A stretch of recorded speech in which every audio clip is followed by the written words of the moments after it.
I want to wrap up this colloquium with three creative tensions that have played out as we've gone through these topics. The first tension is the tension about tension. We should just get over ourselves. We say that we're not atheists. We're not the new atheists. But I'd argue we're not even the new atheists, or the neo-new atheists, or the neo-paleo atheists, or whatever the word is. I realized in an interview with a TV reporter, which is, by the way, a very dangerous place to try out new ideas.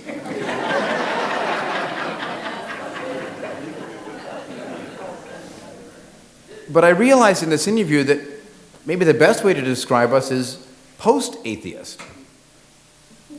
There's a Shel Silverstein poem about looking for the pot of gold at the end of the rainbow. He says, I searched, and then I found it. What do I look for now? So we've made the decision. We've emancipated ourselves from the shackles of religious dogma. We've evolved out of the limitations of halakha, of religious law. We are free to stand up erect and proud and independent.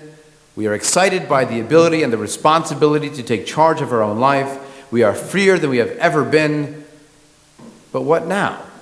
What do we do next? To go over that issue again and again. Is there? Isn't there? What does it mean? Why do we use the word? Why don't we use the word?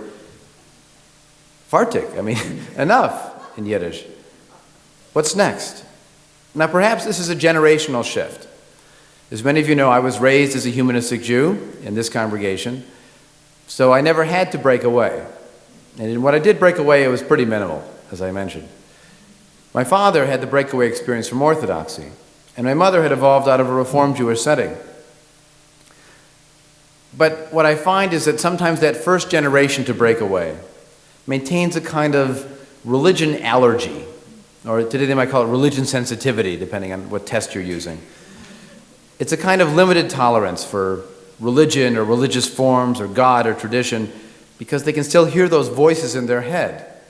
That authority doesn't leave us. You know, Freud wasn't wrong about everything. Occasionally, that superego, that voice in there of people that have been talking to you and telling you what to do, it's still there. I know it because I hear it. As long as it doesn't answer when I talk back, I'm fine. But what we find is that that allergy to religion, that first generation of breaking away, can sometimes be passed on to children who are just as allergic and intolerant. But also we find that the children of freedom, the children of free thinkers, they still value what they believe, that benefit of philosophic consistency. But they're also open to exploring tradition in new ways, to find a way to reconnect. You know, my one disappointment in Sivan's presentation was that she didn't take Yaakov's shtick and extend it. You know, when he would stand up and talk, he would always say, I'm a very traditional Jew.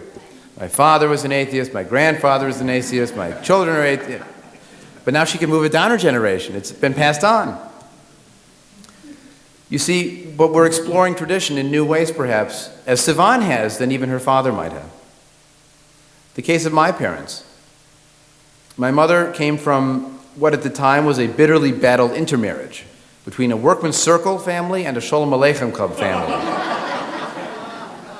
One was socialist and one was sort of centrist, and they were both interested in Yiddish, but in different ways, and celebrated different holidays, and of course, one called the other communist, the other called the other fascist, and it was a nice, you know.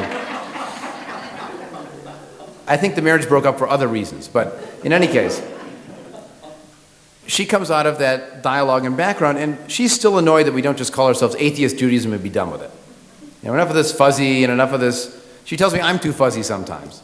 You know, just say it. Just say it as clearly, as boldly, as loudly. Darn it. I mean, God damn it, she might even say.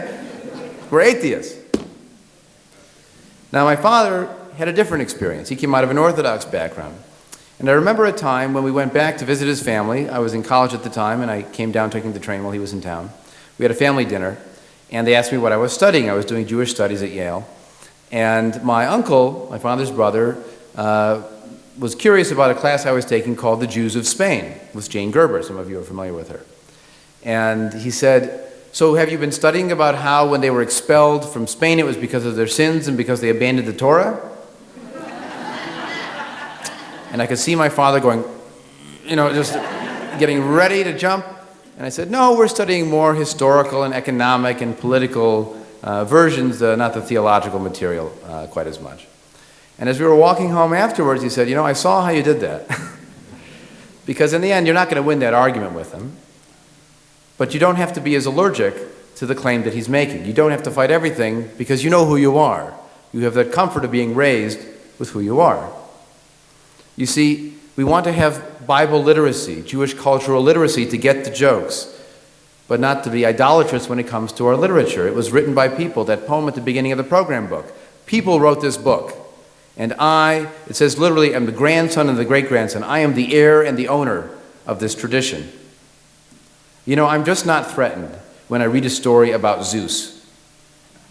I'm not concerned that all of a sudden I'm going to build a temple and get a sheep and sacrifice and then worry about what Hera is going to think and then have to propitiate Aphrodite when I'm going out on a date. And I'm just not going to be turned from literature, from mythology, into fact, belief, religion.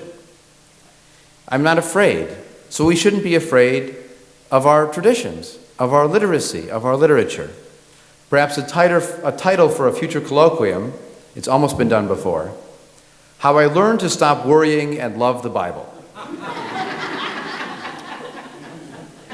Points for people who identify it. Dr. Strangelove, How I Learned to Stop Worrying and Love the Bomb.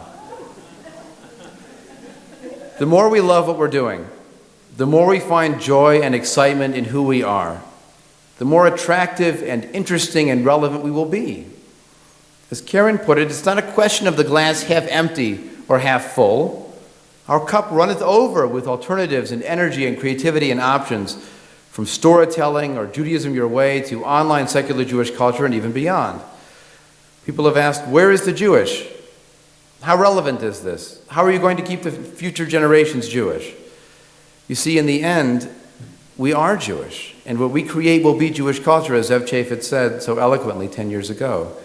But we can always look back to that past for meaning and create anew for new meaning. There's an extra resonance when there's a source behind the source.